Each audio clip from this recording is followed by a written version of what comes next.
Hey everybody, how's it going? Aaron Rift here from NoDQ.com to discuss the WWE In Your House pay-per-view events.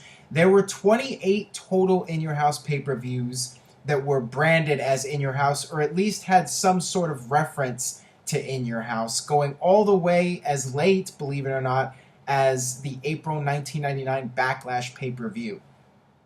In Your House was WWE's way of developing a monthly pay-per-view brand, and at the time in 1995 WCW had already expanded to monthly pay-per-views and WWE followed suit. Their idea though was to have a 2-hour pay-per-view at a lower price, and thus In Your House was born in May of 1995. The first In Your House was in Syracuse, New York on Mother's Day 1995. 2-hour show. Nothing all that significant. The pay-per-view compared to today, it was essentially a glorified edition of Raw. It was like a 2-hour Raw with the big stars going against each other. But it wasn't at the level of a major 3-hour WWE pay-per-view at the time. You had a few good matches on here involving Bret Hart. You had Bret Hart versus Hakushi as the opener. This was a really good match. In my opinion, this was the match of the night. And they did an injury angle with Bret Hart. He came back out later to face Jerry Lawler, and with the help of Hakushi, Jerry Lawler beat Bret Hart. This, of course, led up to the Kiss My Foot match at the King of the Ring a month later. Everything else on the show was fairly standard. You had Diesel versus Sid in the main event, and this just led up to the following month's In Your House pay-per-view, In Your House 2, from Nashville, Tennessee. This was in July 95, a month after King of the Ring.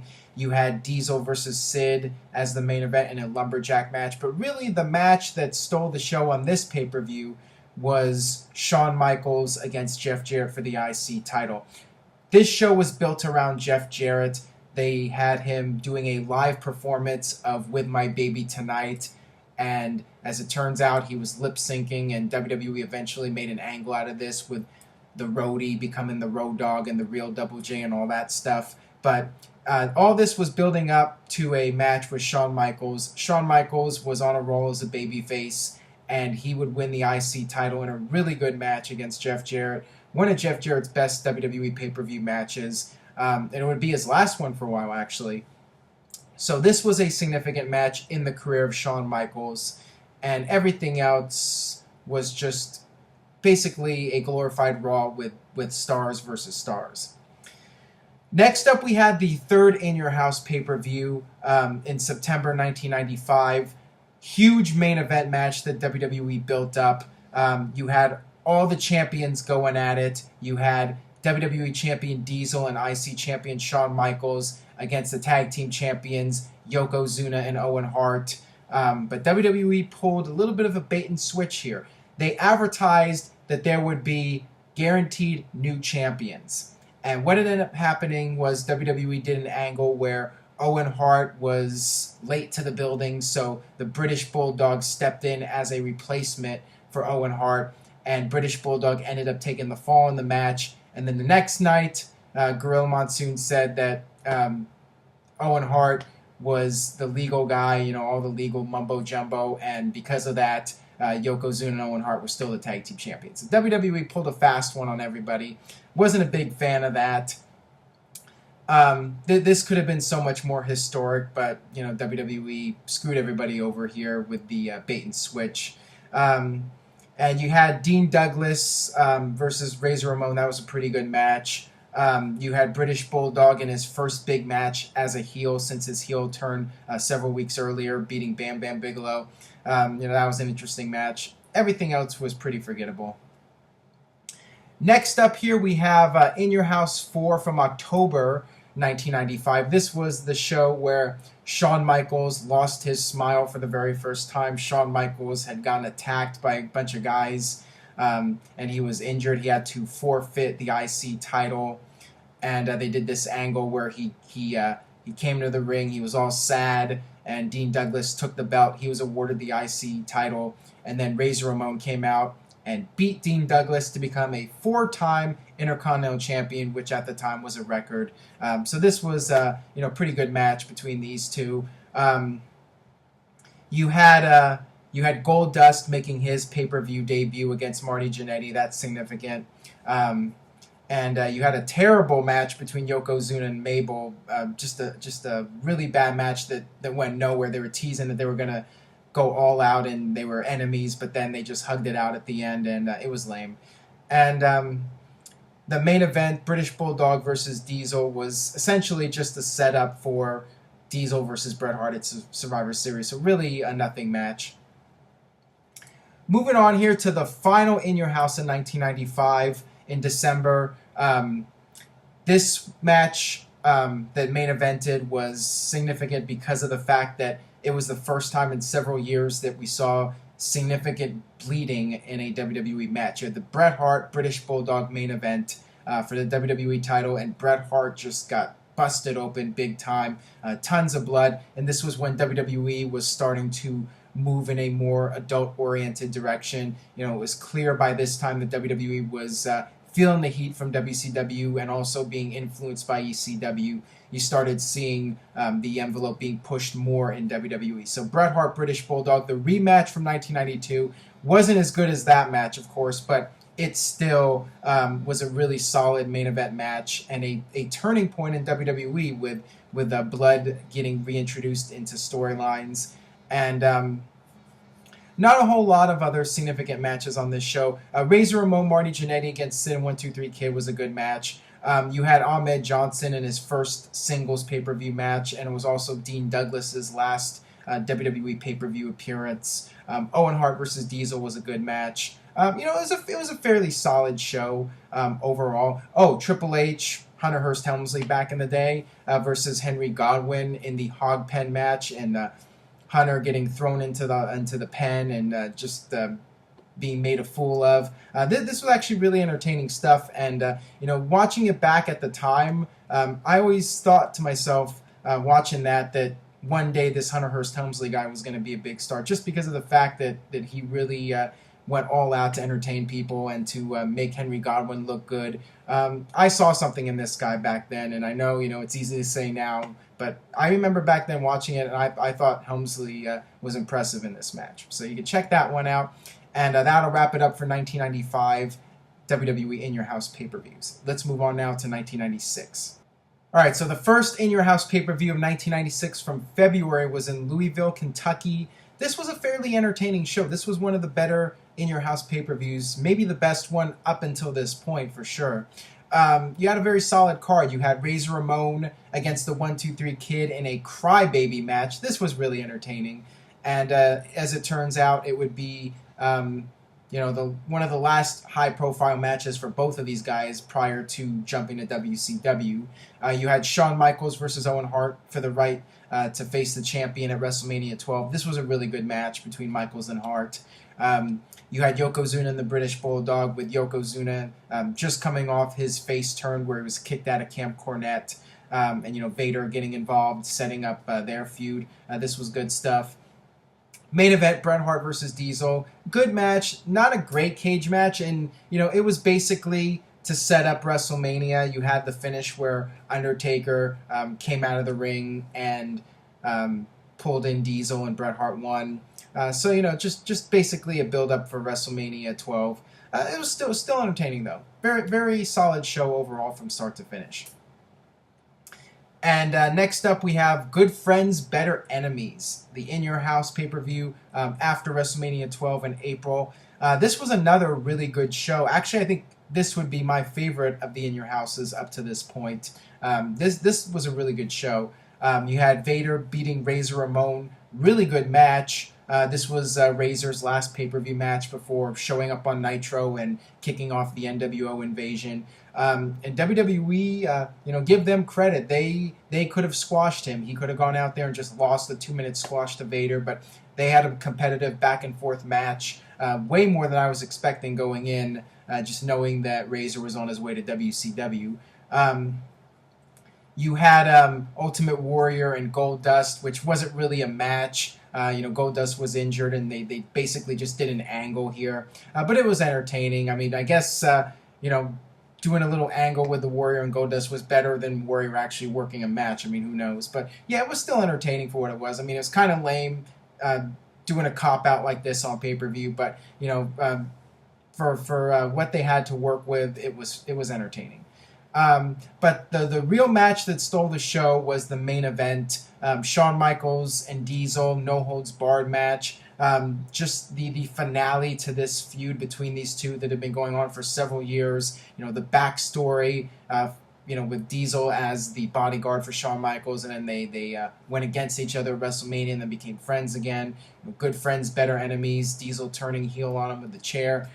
Just a tremendous storyline and an excellent match. Knowing that this was Nash's last match, they went all out, and Diesel for the cheap heat grabbed the Mad Dog for Shawn's prosthetic leg and tried to use it as a weapon. I mean, this was awesome. And then the big power bomb through the table. I loved it. Excellent main event. One of HBK's best matches of the first part of his career. Definitely worth checking out.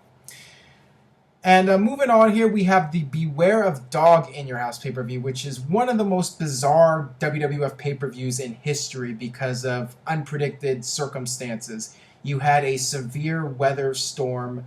The event took place in South Carolina. The power went out after the first match, and half the show was in the dark. And what WWE ended up doing was a few nights later, they retaped several of the matches that were in the dark.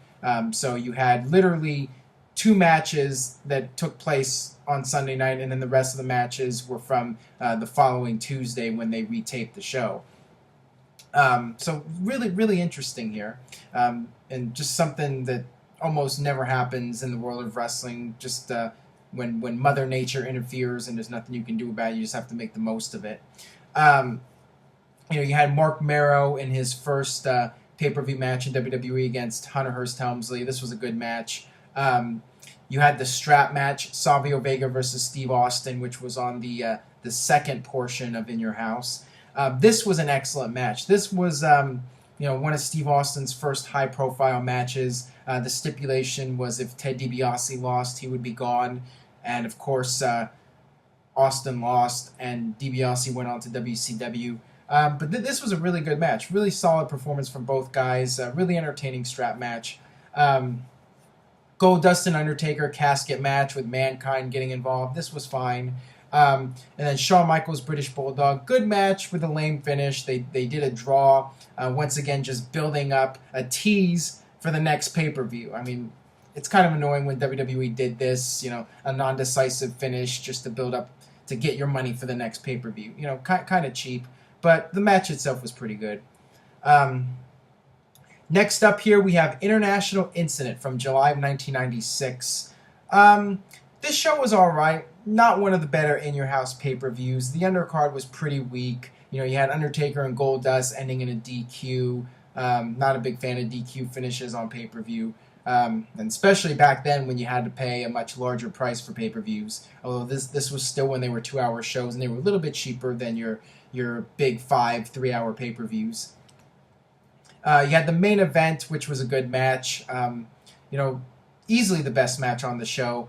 Camp Cornette, Vader, Bulldog, and Owen Hart against Ahmed Johnson, Sid, and Shawn Michaels. Logical finish here is Vader beating Shawn Michaels, since that was going to be the main event at SummerSlam. Makes sense for Vader to get the win here to set up SummerSlam. Nothing wrong with this. Entertaining match, but everything else on the show was forgettable. All right, next up we have the Mind Games pay-per-view from Philadelphia, Pennsylvania. Interesting show here because it was in ECW country, and you even had the ECW guys at ringside during the first match trying to get involved and disrupt the show.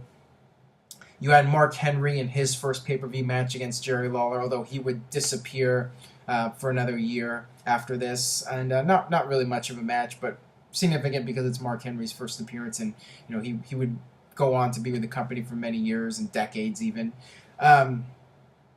Undertaker beat Goldust in the final current match. This was okay. Bulldog and Owen Hart winning the tag team titles. This was fine. Main event, though, once again, the main event stole the show. The thing about these WWE pay-per-views, the undercards were pretty weak, but the main events, more times than not, delivered. And Shawn Michaels on pay-per-view in the main event, you almost always got a great match, and this was no exception. They just had a tremendous match. Unfortunately, it was a DQ. But the match itself was really good. You had the big spot where they both went through the table at the same time, and just great stuff from these two. Awesome match. One of the best pay-per-view matches in 1996. Next up here, we have the Buried Alive pay-per-view from October 1996, the very first Buried Alive match in WWE history. Solid match, entertaining. Significant because it was the first Buried Alive match. You had Steve Austin versus Hunter Hearst Helmsley. Interesting match because they were both heels at the time.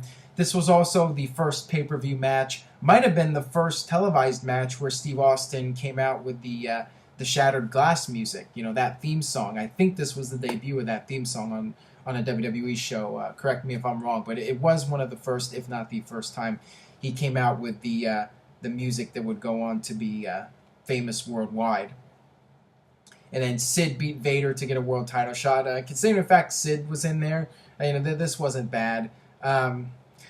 Everything else was just standard, typical WWE pay-per-view material. Moving on here to the December 96 pay-per-view, In Your House, It's Time. This was not one of the better In Your House pay-per-views in my opinion. You had Rocky Maivia in his first appearance. Actually, I think this was the free-for-all. Correct me if I'm wrong on that. Undertaker versus the Executioner. Really? You're putting the Executioner on a pay-per-view? Whatever. And then, speaking of whatever, you had the fake Razor and Diesel against the Bulldog and Owen Hart. This was lame. The whole concept of a fake Razor and Diesel wrestling on a pay-per-view, it was lame.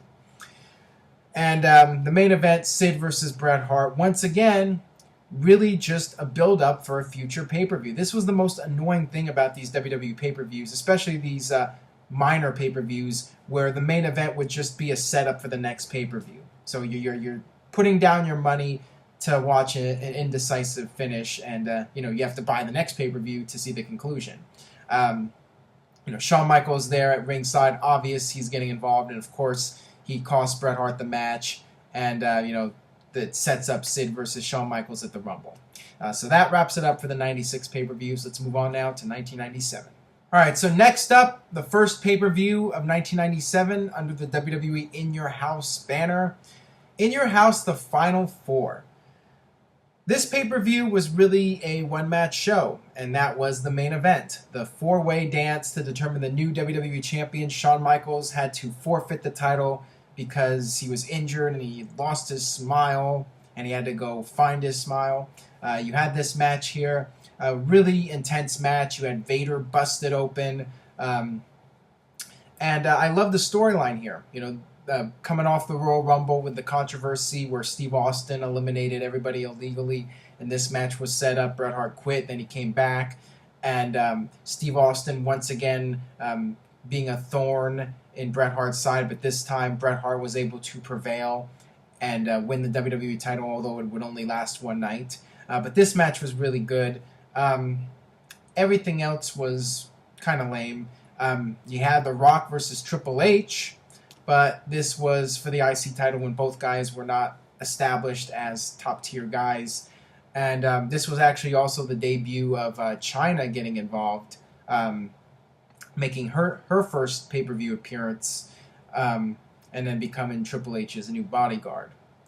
This pay-per-view, besides that, not much noteworthy about it. Moving on here, In Your House, Revenge of the Taker, April 1997. This pay-per-view was really disappointing. Besides the WWF title match, Undertaker and Mankind, another excellent match between these two. I mean, what a feud they had during this period. One of the best feuds of the late 90s in WWF, Undertaker and Mankind. This was a tremendous match. Mankind going head first through the table. Paul Bearer being set on fire. Very significant because this would lead to the whole blackmail angle, and then Paul Bearer would reveal that Undertaker killed his own parents, and Kane's brother, Undertaker's brother Kane, was still alive, and it set up Undertaker versus Kane. So this match really significant. You have to watch it if you haven't seen it. Very, very significant match in WWE history. Austin had just turned babyface coming off WrestleMania 13. Bret Hart went heel, and this was the big rematch from, in my opinion, the greatest match of all time at WrestleMania 13. This match, however, was not as good. Now, Bret Hart was actually injured for real, so there was only so much they could do with this match, and they ended up doing an angle the next night that wrote Bret Hart off the television. So, to be fair, there wasn't much they could do because Bret Hart was really hurt. But this was still a disappointment, and it was a DQ, outside interference. And the problem is they had a DQ with outside interference earlier in the show with Owen Hart and the Bulldog against LOD for the titles, and LOD winning by DQ. So, you do 2 DQ finishes on pay-per-view, it's pretty lame. Next up, we have In Your House, A Cold Day in Hell. This is an interesting show because the matches, if it was 1999, you would say, holy crap, this is a must-see show. But in 1997, it wasn't as big of a deal. I mean, you had Mankind versus The Rock, but problem was, it was Rocky Maivia, and nobody cared. And this match, it's just amazing to watch this match, and the crowd doesn't care at all about it. Not at all. But then a year and a half later, it would be the hottest feud in the industry, or one of the hottest feuds in the industry. So yeah, very, very interesting. And you had Ahmed Johnson wrestling 3 times. Not sure how much of a good idea that was, but he faced all 3 members of the Nation, and then of course the final match, Farouk beat him. So yeah, it is what it is. Ken Shamrock in his first pay-per-view match against Vader in a no-holds-barred match. This was okay. It was cool to see Ken Shamrock and how he really changed WWE, and I don't feel he gets enough credit because, prior to Shamrock coming in, when people gave up to submissions, they would just say, I give up, I've had enough. But when Shamrock came in, he started tapping people out, and before you knew it, everybody was tapping out to various submissions from different people. But it was Shamrock who first introduced the whole idea of tapping people out, and it became a common thing in WWE. And Shamrock, he is almost ignored in WWE history, which I feel is unfortunate. And then you had Undertaker versus Steve Austin in the main event. Once again, if this was 1999, this would be an extremely hot ticket. But back at this time, Undertaker was doing well as WWF champion, but he wasn't exactly changing the industry. Steve Austin was getting very popular, but still wasn't breaking records yet. This was a good match. Not their best match. They had far better matches later on during the Attitude Era, but still a good match. You had the Hart Foundation out there, and that kind of gave away the finish here. Them at ringside, and of course they interfere and cost Austin the match. So yeah, once again, just more of a setup for not necessarily another pay-per-view, but just a setup for Raw to get people to tune in to Raw the next night to see the follow-up. Moving on here, we have In Your House Canadian Stampede. This was one of the best WWE pay-per-views of this period. One of the best WWE pay-per-views ever, period. Probably the best In Your House pay-per-view. As a matter of fact, I think I would go as far to call it the best In Your House pay-per-view. Only 4 matches on the show, but no weak points on this show. You had Mankind and Hunter Hearst Helmsley in a double DQ. Not a great match, far from their best match, but still pretty good. Solid opener. You had Great Sasaki versus Taka Michinoku, which was just something completely different from the norm in the world of WWF. The type of match that you just wouldn't see in a WWF ring during that period. Taka's first big WWF pay-per-view appearance, and he would go on to win the light heavyweight title.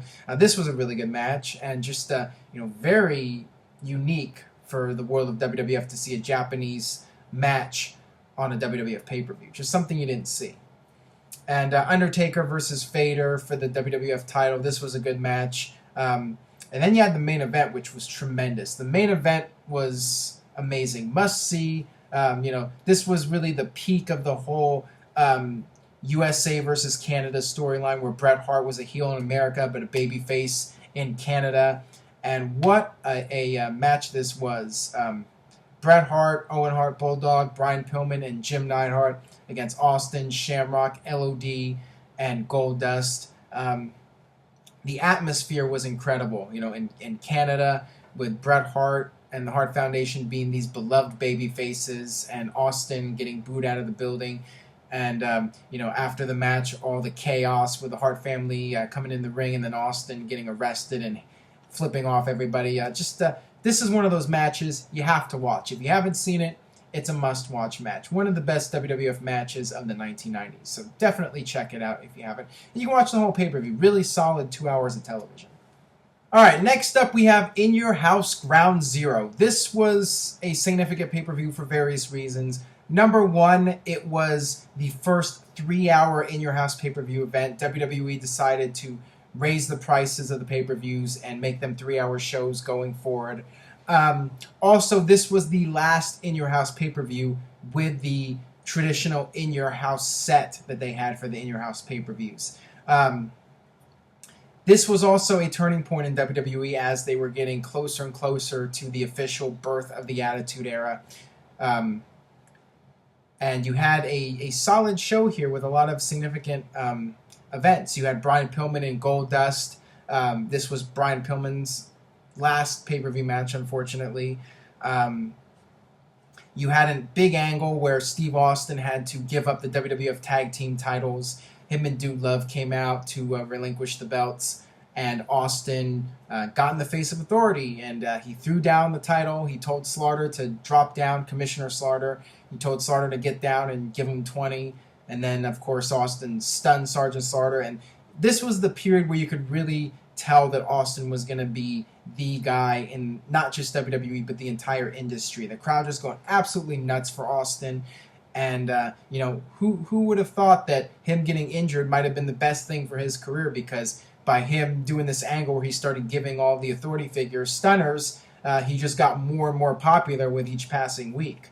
So this was pretty interesting to watch.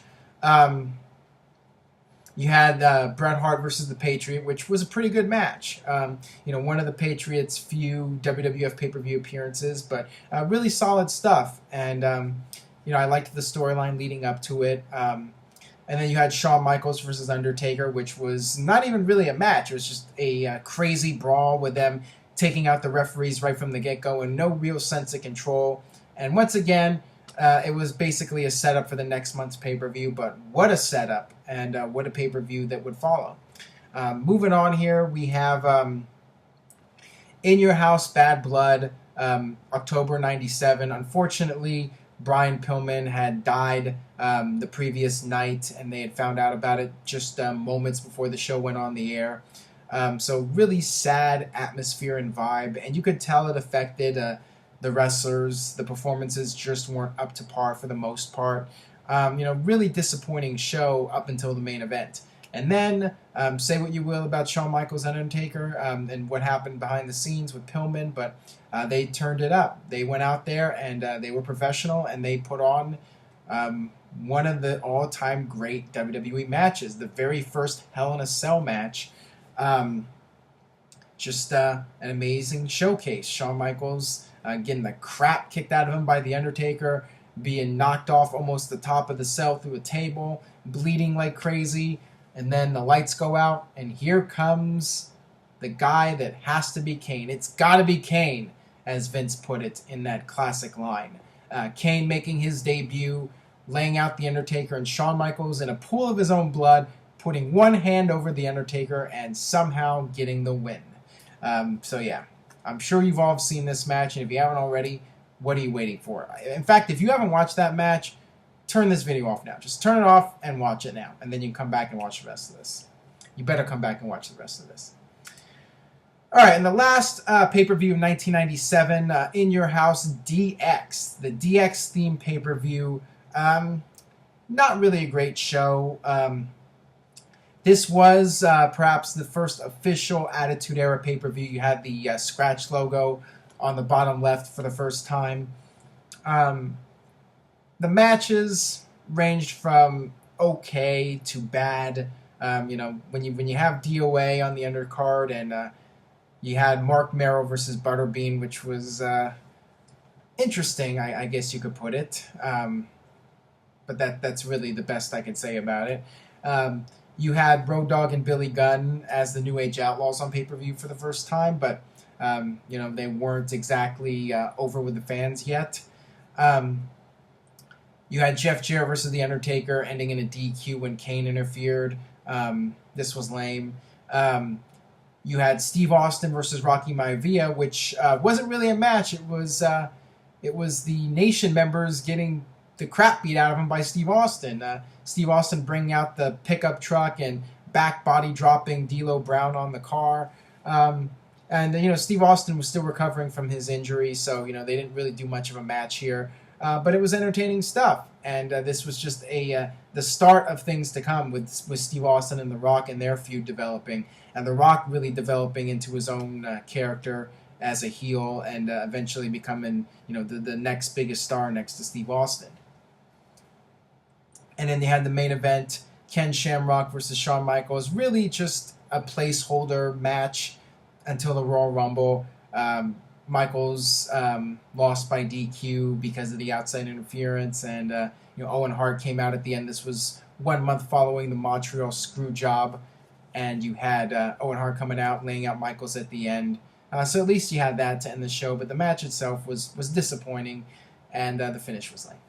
All right, moving on here to 1998. The first pay-per-view of 98, No Way Out of Texas. This pay-per-view was pretty disappointing. It was basically a filler pay-per-view between the Royal Rumble and WrestleMania. The Attitude Era was really kicking in the high gear here, but it was more Steve Austin at this point. Nobody else on the roster was really over with the fans. Most of the matches were not good, and they lacked crowd heat. You had the stuff with the NWA and Jim Cornette, which was lame. You had Kane versus Vader, which was all right, but Vader was past his prime. You had the main event, which was an 8-man tag team match. Pretty big disappointment here because leading up to the show, it was supposed to be Shawn Michaels, Triple H, and the Outlaws against Austin, Owen Hart, Cactus Jack, and Chainsaw Charlie. But Shawn Michaels was injured yet again and was out of the match, and the replacement was Savio Vega. Yes, Savio Vega was the replacement for Shawn Michaels. Yeah. I don't even remember them mentioning that Savio Vega had beaten Austin in the Caribbean strap match, so they didn't even do that. They didn't even bring up that point. But yeah, so, despite the fact that Savio Vega was in this was a pretty entertaining match. Started off as a crazy brawl, and then all of a sudden they decided to work a normal tag team match under normal rules. So, whatever. And then you had the finish with Austin and his team prevailing, and then Chyna getting in the ring and getting in Austin's face and then flipping him off. And when you flip off Steve Austin, that's just taking it too far. So Steve Austin stuns Chyna, and the crowd goes nuts, and everyone goes home happy. So there you go. Next up, we have In Your House, Unforgiven, the first pay-per-view called Unforgiven. Greensboro, North Carolina, WWF Attitude Era in full swing. WWF with a ton of momentum, just coming off the show where they finally ended Nitro's streak against Raw in the ratings. You had Steve Austin versus Dude Love in the main event, and the whole Austin McMahon storyline was boiling up at this point. Austin hitting McMahon with a steel chair, knocking Vince out, and Vince basically being stretchered out. The idea behind this match was that Vince was going to screw Austin like he screwed Bret Hart. So you were seeing these matches that were playing off Montreal and the Montreal screw job. You had Kane versus Undertaker in an Inferno match. This was just a spectacle. I mean, not a good match, really, but the flames and all the impact of every move setting off the flames, I mean, made it watchable. So I will say that. and Undertaker hitting Paul Bearer with the drum set that was out there because you had Jeff Jarrett performing with Sawyer Brown earlier in the show. Sable versus Luna evening gown match where it was teased that one of them was going to get naked, but didn't happen. Still, everyone got to see the women in their bikinis, so they were happy. Everything else on the show was fairly forgettable. Next up here we have In Your House Over the Edge, May 1998.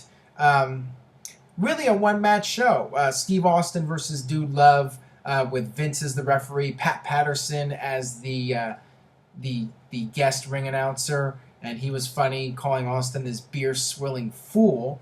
And you had Jerry Briscoe as the timekeeper. But Austin, as part of the stipulation, got to have somebody watch his back, and that person was The Undertaker. I love this match. This was an awesome match. Love the storyline, of course, with Vince stacking a deck against Austin. You had a cool custom set with these automobiles from the Briscoe Brothers body shop, and you had Austin and Dude Love battling on the cars. And then you had an awesome finish where Undertaker literally takes out Briscoe and Patterson.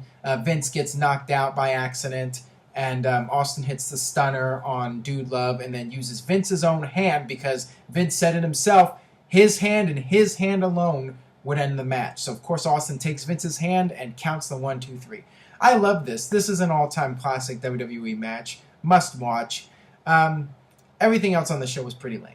I mean, you had Kane versus Vader in a mask versus mask match. So all this intrigue about seeing Vader unmasked, like that was any kind of shock to see what he looked like. I guess he had gotten injured by Kane, so we were supposed to see. But of course, he takes off the mask and he looks normal. And he calls himself a fat piece of shit after the match, and that's a direct quote. So you can watch that just to hear Vader's post-match mental breakdown. And one of the worst matches in Your House history, Rocky Maivia versus Farouk. This just did not work. They did an angle where Farouk power drove Rocky Maivia, or should I say The Rock? I mean, he was really The Rock at this point. Gave him the pile driver, and then Rock came back out. They had a match anyways, and they totally screwed up the finish, and it was just a mess. The match was a mess. The crowd did not care, and it sucked. And everything else on this show was pretty bad as well. I mean, LOD 2000 against Skull and 8-Ball. That should tell you all you need to know. All right, next up here we have In Your House Fully Loaded. Fairly good show. I didn't mind this one. Some decent matches on here. Val Venus in his first pay-per-view match against Jeff Jarrett. Good match. You had Terry Funk in his last WWE pay-per-view match. Some other interesting matches on the show. You had Owen Hart versus Ken Shamrock in a dungeon match, which was quite the spectacle. I mean, I guess you could check it out because it was unique, something different. Owen Hart using the dumbbells as weapons against Ken Shamrock and using the ceiling to catapult himself into Ken Shamrock. I mean, it was kind of cool. Just kind of something different from the norm. So it was all right. Triple H versus The Rock for the IC title went to a time limit draw. So once again, another indecisive finish on pay-per-view. Leading up to the next month's pay-per-view, all you have to do is pay another $40 or $50 or whatever it was back then, maybe $35. And the main event, Undertaker and Austin against Kane and Mankind for the tag team titles. It was already announced that it would be Austin and Undertaker at SummerSlam. So this dissension was being teased. And it was being teased that Undertaker and Kane were in cahoots. Would Undertaker work with Austin? As it turns out, he would work with Austin. But then a couple weeks later, he would turn on Austin and reveal that he was in cahoots with Kane. Didn't make a whole lot of sense, but that's Vince Russo for you. Still, this was an entertaining match. Not the greatest tag team match of all time by any stretch, but entertaining stuff for the Attitude Era. And moving on here, we have In Your House Breakdown. This show was built around the idea that Steve Austin would have to face both The Undertaker and Kane. And Kane was prohibited from pinning The Undertaker by Vince McMahon. And likewise, Undertaker was prohibited from pinning Kane. And of course, they double pinned Austin, and you had this big controversy about who the champion was. And the most entertaining part of this was Vince and his reaction, grabbing the belt, leaving the arena, and flipping off Austin. I mean, this was just great stuff from Vince. Rest of the show, I mean, just standard Attitude Era stuff. A few significant things. You had Edge in his first WWF pay-per-view match. Actually, I think he was at SummerSlam, but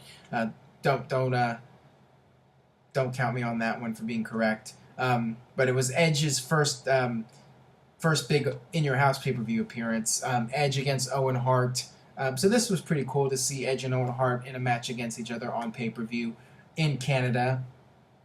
You had Christian making, I believe, his first pay-per-view appearance, interfering and costing Edge the match. Vader against Bradshaw. Crappy match, but it was Vader's last pay-per-view appearance. Jim Ross making fun of him for his weight.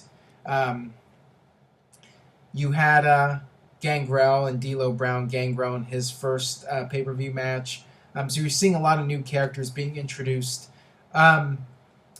Probably the best match on the show was The Rock against Ken Shamrock and Mankind in a triple threat cage match. The Rock was really starting to get over at this point. Fans really getting into him. He had just turned babyface. This was a good match. Val Venus versus Dustin Rhodes. Really bizarre match because Val Venus was supposed to be a face and Dustin Rhodes was supposed to be a heel, even though Val Venus was sleeping with Dustin's wife and Dustin was supposed to be this good Christian religious guy, but yet he was being portrayed as the heel. So didn't make a whole lot of sense. Entertaining storyline, but made no logical sense, and the crowd was completely dead for it. But I just find it to be fascinating because of the fact that this guy who's a preacher is being portrayed as a heel. And the kind of storyline you would not see in today's politically correct WWE. Let's just say that. All right, next up here we have In Your House Judgment Day from October 1998. Not a whole lot noteworthy about this show besides the main event. The thing about these pay-per-views around this time is you had interesting characters being developed. You had Val Venus and Goldust going at it, and the previous month it was Dustin Runnels as the preacher, but then he became Goldust again. And I guess automatically by becoming this vulgar Goldust character, Goldust was a babyface again, and Val Venus was a heel. Go figure. You had some interesting matches on the show. X-Pac and D'Lo Brown was a good match. You had Al Snow and Mark Merrow. Al Snow, getting really over with the head gimmick.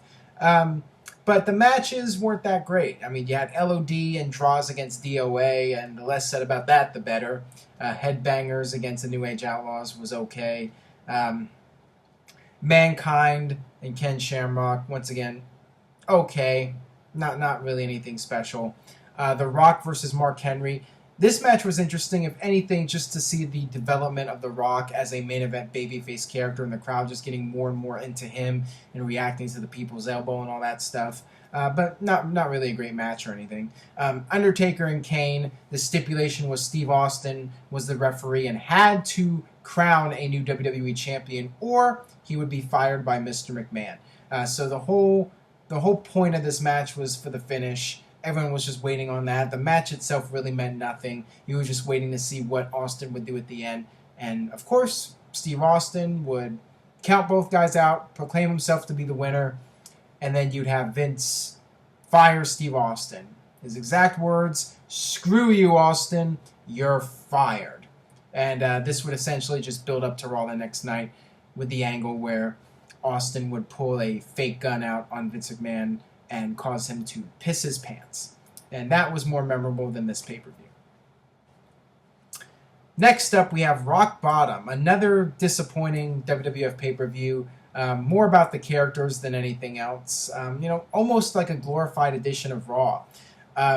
You had them teasing nudity once again on a WWF pay-per-view where you had Goldust versus Jeff Jarrett. If Goldust won, Deborah, Jarrett's manager, would have to strip down. And if Jeff Jarrett won, Goldust would have to strip down. So because of this, there was more heat for this match than any Jeff Jarrett match, I think, in WWE history because of this stipulation. And Goldust ended up winning via reverse decision by Shawn Michaels, and Deborah had to strip down and didn't get naked, but did strip down her underwear, and people were at least somewhat happy, but maybe pissed off that she didn't get completely naked. I don't know. The main event, the Buried Alive match, Steve Austin versus The Undertaker. It was a decent match, not a great match. Actually, it was kind of a train wreck because it literally took forever to dump the dirt over The Undertaker. You had Kane interfering on Austin's behalf. And then you had Austin bring out the guy in the truck, and it literally took them forever to get the dirt into the grave, and they were just stalling, and it was really embarrassing. Live pay-per-view, and the truck with the dirt was malfunctioning, where the guy just didn't know what he was doing. So kind of an embarrassing way to end the pay-per-view. Undertaker not even really buried. I mean, he was literally in maybe an inch of dirt, and that was the end of the match. But what else could they do? Moving on here to the last two In Your House pay-per-views, although really not In Your House pay-per-views by this point, really in name only, because you had the pay-per-view posters that would say, for this pay-per-view, it was St. Valentine's Day Massacre, and a little tiny text in the bottom would say In Your House. And that was really the only reference to In Your House. But these last two shows, In Your House, St. Valentine's Day Massacre, and In Your House Backlash, really the last two. And then I guess the idea is that starting with the May 99 pay-per-view, when it was Over the Edge, they would just become annual pay-per-views. Over the Edge would be an annual pay-per-view, Backlash would be an annual pay-per-view, and the In Your House name was just completely retired. So yeah, let's talk about these real quick. In Your House, St. Valentine's Day Massacre, Austin McMahon steel cage match, really entertaining stuff. Not really much of a match. I mean, it was basically just Vince getting his ass kicked, getting knocked off the cage through a table. Crazy bump by Vince to take that kind of punishment. So say what you will about Vince, but he went all out for this. Austin wouldn't accept that. He said he was going to bust Vince open. He said that's bullshit, that they're trying to stop the match. So he went out there, brought Vince back in, threw him into the cage, busted him open. He tried to leave the cage, but Vince flipped him off. So Austin got back in, beat up Vince some more, and then out came the Big Show, a.k.a. the Giant from WCW, making his WWF debut, throwing Austin into the cage, but literally breaking the cage, and Austin falling to the floor and winning the match. So really clever finish here. I know some people out there have said it was they thought it was an accident, but it made perfect sense. Austin being able to win the match and go on to WrestleMania without making Big Show look weak. He has to come in and make an immediate impact. So if he comes in, interferes, and Austin still wins, how can you do that in a clever way? And this was the way to do it, where his throw was so powerful it literally knocked Austin, through the cage, it broke the cage, and he fell off to the floor and won. And everything else on the show was pretty lame. Although I did enjoy the hardcore match, Bob Holly versus Al Snow, where they literally fought out into the Mississippi River in Memphis, and that's where the match ended. So that was pretty cool. But some of these matches were just awful. Big Boss Man versus Mideon. Crowd was loudly chanting boring for this one. You had Val Venus and Ken Shamrock with Billy Gunn as the referee, and this was just stupid. So yeah, a lot of lame stuff. Rock and Mankind. Really entertaining match, but a terrible finish where they both They both beat the crap out of each other, went through tables, had all this punishment done to them, through various matches on pay-per-view and the halftime heat and all these other matches. And then they hit each other with a steel chair, and they're both knocked out, basically dead, and the match is stopped, and they're both carried out on stretchers. Really, really, really lame finish to an otherwise excellent match. And of course, who can forget The Rock getting on the mic and singing SmackDown Hotel? I mean, that was probably the best part of the match. So, yeah, that was entertaining, but, yeah, finish was really disappointing. And finally here, thank you guys for watching this and watching the whole thing. The final In Your House pay-per-view, if you want to call it In Your House, Backlash, April 1999, Providence, Rhode Island. Really entertaining main event. Steve Austin versus The Rock with Shane as the referee. At WrestleMania 15, Austin won the title back, and Vince finally appeared to be given in to Austin, and Shane, of course, would have none of it. So he turned on Vince, and Vince ended up coming out and helping Austin win. He would attack his own son, and Austin got a fair shake after all and was able to beat The Rock and retain the title. Really entertaining spot in this match was when The Rock had Austin on the outside by the announce table. The Rock would grab the cameraman's camera and would start shooting at Austin and shooting at the people, and then he'd turn around and bam, Austin would flip him off at him with a stunner. This was really clever and entertaining, and the match itself was really good. Mixed bag, a lot of this show. Just fairly standard matches. You had Mankind, Big Show in a Boiler Room brawl.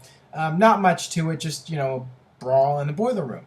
Actually, it was pretty violent. Mankind was bleeding like crazy. They were hitting each other with plexiglass, whatever it's called.